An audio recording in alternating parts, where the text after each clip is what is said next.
बना के उठो और थाली लेके लाइन में लग जाओ। तुम देखना शीतला माता की पूजन करने लोग जाते ना, शीतला सप्तमी शीतला अष्टमी पे, बस 11 बजे तक तो रोटी बनाती रहेगी, सामान बनाती रहेगी। 1-1.5 घंटा में ठंडा हुआ, 12:30 बजे उठ के सीधे लाइन में लग जाएगी, जल्दी से पूजन करके सो जाऊंगी, काम खत्म। शीतला माता ने भी सोच लिया बस तूने मुझे बेवकूफ बनाया, अब रुक जा तू। 11 बजे तक भोजन बनाया, 10 बजे तक भोजन बनाया, 1 बजे रात को लाइन में लग गई पूजन करने के लिए। 1 बजे रात को न जाने किसने पहला दी कि 1 बजे रात को लग जाओ लाइन में, सुबह तक पूजन करके अपने घर आ जाओ, फिर आराम से आके सो जाओ। अब इतनी जल्दी क्या है भगवान के पूजन की? माँ की पूजन करने जा रहे हो, माता से लाड़ लड़ाने जा रहे हो, अपनी माता से अपने दिल की बात कहने के लिए जा रहे हो, अपने स्नेह की बात कहने के लिए जा रहे हो, तो धीरे धीरे प्रेमवश आनंद से माता की आराधना शीतल समय में, ठंडे समय में। ठंडे समय का मतलब है भीतर से ठंडे होकर, अपने भीतर से ठंडे होकर। अब अपने भीतर तो ठंडाई है ही नहीं ना, जल्दी जल्दी चलो, और आधी बहुत पतली खुशी है, और और ये कितना बड़ा कपड़ा थाली पे ढाक ढुका के लाइन में खड़ी है शीतला माता। शीतला माता, या हाथ में लोटा या हाथ में थाली, और इतनी देर में पड़ोसन निकल के बाजू में से जा रही थी और लोटा थोड़ा सा ढुल गया। अब यहां शीतला माता की पूजन करनी आई और ये हो गई चंद्र घंटा। लोटा जरा सा ही पानी का झलका, देख के नहीं चल सकती। ठंडा भोजन हाथ में, लोटा ठंडा पानी का, और अंदर अग्नि। शीतला माता भी कह रही इसको अजान दो पहले, इसको क्या मतलब?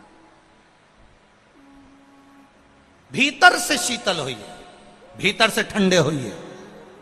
चित्त वृत्ति मन जब भीतर से शीतल होगा, ठंडा होगा, तो मेरी शीतला माता, तुमने पूजन करा ना करा, मेरी शीतला माता प्रसन्न हो जाएगी। बस भीतर से शीतल होइए, ठंडे होइए भीतर से।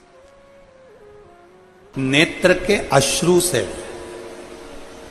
रुद्राक्ष की उत्पत्ति हुई, जानते हो सब लोग? बोलो तो जम के बोलो, जानते हो ना? फिर भगवान शंकर के नेत्र अश्रु से अंधकासुर की उत्पत्ति हुई, जानते हो सब लोग? बोलो जम के बोलो, ठीक है। तीसरा, भगवान शंकर के क्रोध नेत्र अग्नि की ज्वाला से, उनके अश्रु से ज्वारासुर की उत्पत्ति हुई। ज्वारासुर, जिसको एक असुर का भी नाम दिया जाता है। ये जो बुखार आता है ना, ज्वर आता है, जो बुखार आता है, इसको भी असुर के गिनती में लिया गया, ज्वारासुर। और इस ज्वारासुर को शांत करने के लिए माता शीतला को प्रकट किया गया।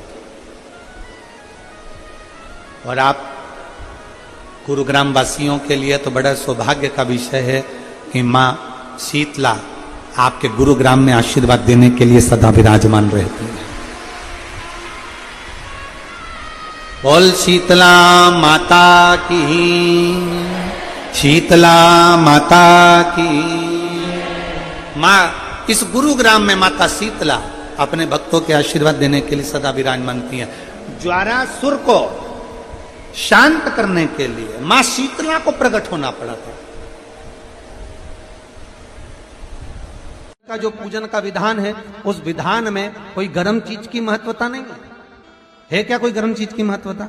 फिर भी दुनिया के लोग अपनी बुद्धि लगाकर माता की जब पूजन करने जाते हैं तो वहां अगरबत्ती भी जलाते हैं और दिया भी जलाते हैं। अब एक तरफ तो तुम माता को ठंडा पानी का भोग लगा रही हो, एक तरफ तो ठंडा भोजन चढ़ा रही हो, एक तरफ तो ठंडे का प्रयास कर रही हो, और ऊपर से माता को तुम दिया लगाकर, अगरबत्ती लगाकर तुम माता को सम्मुख में गर्म तत्व को प्रदान कर रही हो, और फिर आकर कहती हो कि मेरा बच्चा क्यों बीमार पड़ता है, मेरे पति को आगे बार बार ये कष्ट क्यों आता है, घर में लोग चिड़चिड़े क्यों हो जाते हैं, घर में लोग क्लेश क्यों करते हैं, आखिर कारण क्या है? तो कारण तो तुम खुद हो कि जो चीज लिखी है वो ना करते हुए दुनिया जो कर रही है तुम वो करना चाहते हो। तुम भगवान की पूजन उस विधान से नहीं करना चाहते जो विधान शास्त्रों में,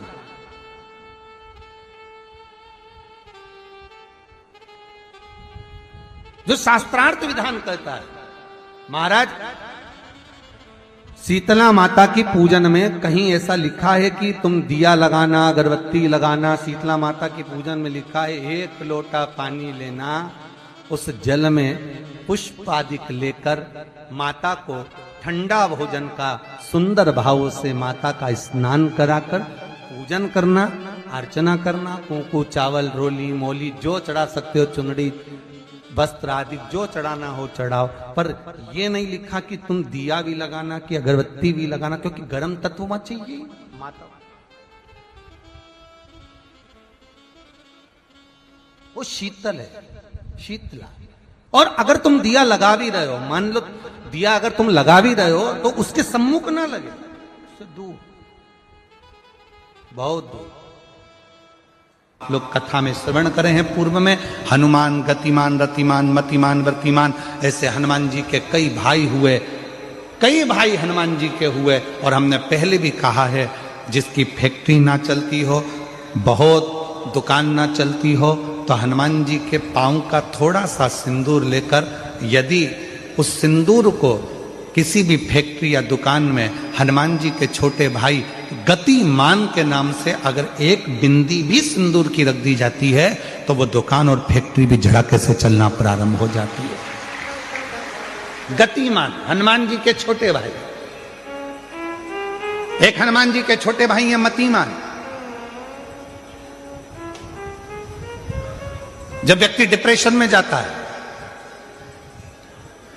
एकाग्र चित्त नहीं रह पाता है,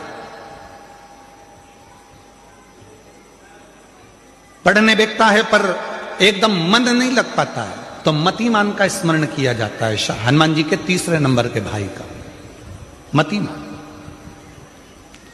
और कहते हैं एक दुर्वा यदि मतिमान के नाम से शंकर भगवान की शिवलिंग पर चढ़ा दी जाए और उसी दुर्वा को वापिस लेकर आया जाए, अंधेरा होने से पहले, सूर्य अस्त होने के पहले, शाम के प्रदोष के पहले यदि उस दुर्वा को उस व्यक्ति को चबा चबा कर खिला दो, तो डिप्रेस हो रहा है, डिप्रेशन में है, चिंता में है, टेंशन में है, और उसका विवेक काम नहीं कर रहा, बुद्धि स्थिर नहीं हो पा रही है, या पढ़ने में मन नहीं लग पा रहा है, तो उसको आप एक दुर्वा मतिमान, हनुमान जी के तीसरे नंबर के भाई मतिमान के नाम से अगर खिला देते हैं, तो उसकी बुद्धि केंद्रित होना प्रारंभ हो जाती है और वो डिप्रेस से हटना प्रारंभ हो जाता है, मन स्थिर होने लगता है। मतिमान।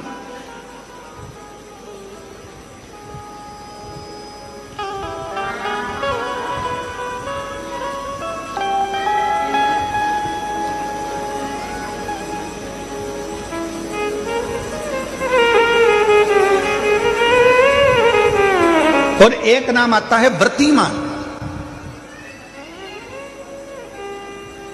इसका प्रैक्टिकल तुम अभी यहीं से कर लेना, ठीक है? चलते चलते मालूम पड़े तुम्हारी पार्किंग यहां से आधा किलोमीटर दूर है, ठीक है?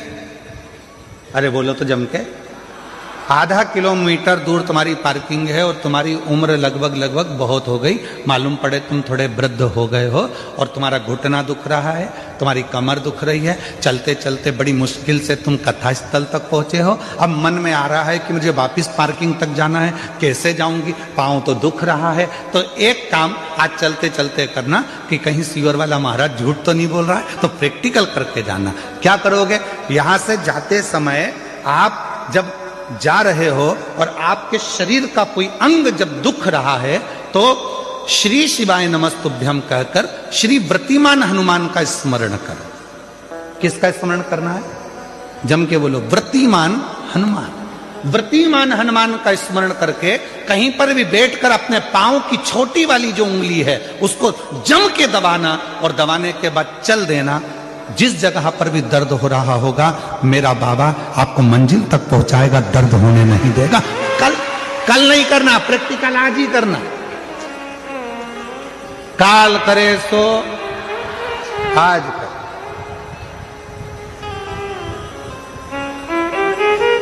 वृत्तिमान आज करेंगे गुरुजी, 3 महीने में फर्क दिखेगा। तुम तो आज की आज का बताओ ना कि आज की आज में फल कैसे मिले। तुम तो बिल्कुल तैयारी में बैठो। जाते जाते वृत्तिमान हनुमान भगवान श्री शिवाय नमस्तुभ्यम का स्मरण कर कर एक ऊर्जा के साथ, ताजगी के साथ चलते जाओ। शिव थोड़ा बहुत नहीं देते, मेरे भगवान देते हैं छप्पर फाड़। बेल पत्र के पत्र को तोड़ने से पहले एक नियम है कि बेल पत्र के पत्र को वृक्ष से जब तोड़ा जाता है तो सबसे पहले उसको मंत्र दिया जाता है। क्या कहा जाता है? ओम नमः शिवाय। बेल पत्र के पत्र को पेड़ पे से जब तोड़ा जाता है तो ओम नमः शिवाय का नाद किया जाता है। और बेलपत्र के पत्र में, इसमें तो वो नहीं है गूठी, बेलपत्र का जब पत्ता टूटता है तो यहाँ एक गूठी आ जाती है। देखा है आप लोगों ने? जम के तो बोलो, देखा है? तो बेलपत्र के पत्र में जो गूठी होती है उसको भी जब तोड़ा जाता है, उस गूठी को जब अलग किया जाता है तब भी शिव मंत्र उसको दिया जाता है। ओम नमः शिवाय, ओम नमः शिवाय, ओम नमः शिवाय। वृक्ष पे से पत्ते को तोड़ा तो मंत्र दिया, गूठी को तोड़ा तो मंत्र दिया, और बेलपत्र के पत्ते को जब तोड़ा जाता है, मंत्र पत्ते को तोड़ने से पहले मंत्र प्रदान किया जाता है, और जब तोड़ा जाता है तो कहा जाता है, हे माँ पार्वती, हे माँ गोरा, चलो तुम्हें शिवजी ने बुलाया है मेरे कल्याण के लिए। माँ आपको शंकर जी ने याद किया है, मेरे ऊपर बहुत दुख है माँ, कल्याण करिए, चलिए मेरे दुख को समाप्त करो, निमंत्रण दो।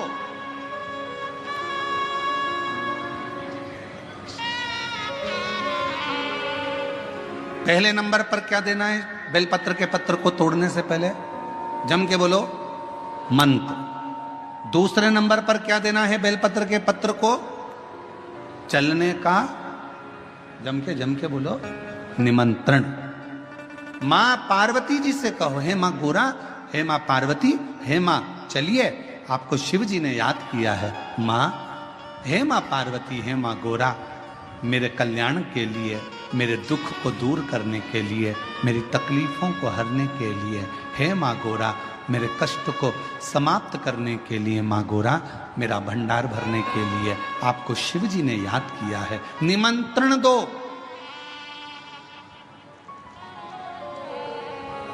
लेकर आए, फिर गूठी तोड़ी, फिर मंत्र दिया, ओम नमः शिवाय, नमः शिवाय, नमः शिवाय। अब गुरुजी ने पूछा कि तुमने मंत्र दिया? नहीं। तुमने निमंत्रण दिया? नहीं। तो फिर तुम्हें क्या हक है कि बेलपत्र का पत्र तोड़ो? शिव महापुराण की कथा तो कितनी बड़ी बात कहती है, बेल पत्र के पत्र को सीधे पेड़ में से तोड़ कर लेकर आना चाहिए। बेलपत्र की डंडी, कई माताओं की, कई भाइयों की आदत थी, बड़ी सी डंडी होती है, उसको वहां से काट लिया, तोड़ लिया, पूरी की पूरी डंडी तोड़ कर लिया है, फिर घर पर आकर उसमें से पत्तियां तोड़ ली, जो डंडी थी उसको पटक दिया। ना ना ना, ये गलत है, ये गलत है। वृक्ष से पत्तों को निमंत्रण देकर फिर तोड़ा जाता है, और फिर लेकर आकर डूठी तोड़ते समय भी शिव मंत्र को दिया जाता है। कुछ नियम है, बेलपत्र के भी, उसको धारण करना चाहिए। कुछ जैसे डॉक्टर की गोली खाने के भी नियम होते हैं। डॉक्टर साहब लिखते हैं कि सुबह ये गोली लेना, शाम को ये लेना, ये भोजन के पहले लेना, ये भोजन के बाद लेना, और सुनो इसको गर्म दूध से ले लेना, इसको पानी से ले लेना। अब मालूम पड़े तुमने सोचा कि मैं एक काम करती हूँ, कहाँ मेरा टाइम बर्बाद करूंगी, सुबह लो, शाम को लो, दोपहर में लो, तो तुमने सारी गोली एक साथ खा गई और फिर डॉक्टर के पास गई। डॉक्टर साहब मेरे को तो आराम ही नहीं लग रहा, मैंने 3 बार 15 दिन से गोली खा रही हूँ, 10 दिन से गोली खा रही हूँ। डॉक्टर साहब ने पूछा गोली खा रही हो तो क्या तुमने नियम धारण करा? हाँ, क्या क्या नियम धारण करा? सुबह की गोली सुबह खाई, भूखे पेट की भूखे पेट खाई, भोजन के बाद की भोजन के बाद खाई? नहीं नहीं नहीं, मेरे पास समय नहीं रहता, इसलिए सारी की सारी एक साथ खा गई। डॉक्टर ने कहा इसीलिए तो दवाई असर नहीं कर रही है। दवाई खाने का भी तरीका होता है। आवाज सेट नहीं है भाई। दवाई खाने का भी तरीका होता है। दवाई को खाने का भी एक तरीका है। उस दवाई को खाओगे, आनंद पाओगे, स्वस्थ हो जाओगे, रोग मुक्त हो जाएगा। तो दवाई के खाने का भी तरीका है। उसी तरह गुरु कह रहे हैं, संत ने कहा कि तुमने गलती करी, तुमने करी। पहले मंत्र दो, फिर से बोलो, पहले मंत्र, फिर निमंत्रण, फिर दूठी तोड़ते समय फिर मंत्र, फिर ओम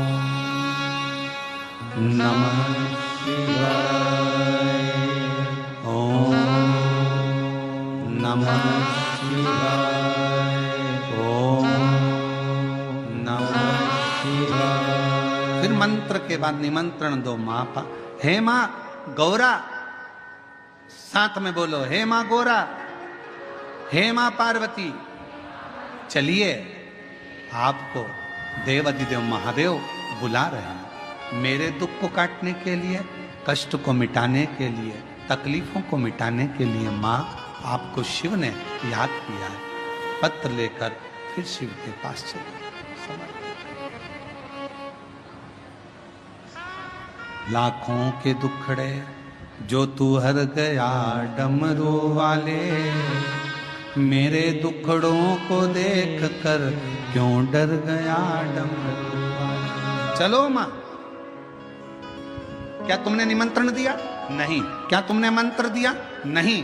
तब संत को क्रोध आया। संत ने कहा बेटा ऐ शिवानंद, ऐसे कभी बेलपत्र को लेकर मत आना, ऐसे कभी बेलपत्र को लेकर मत आना,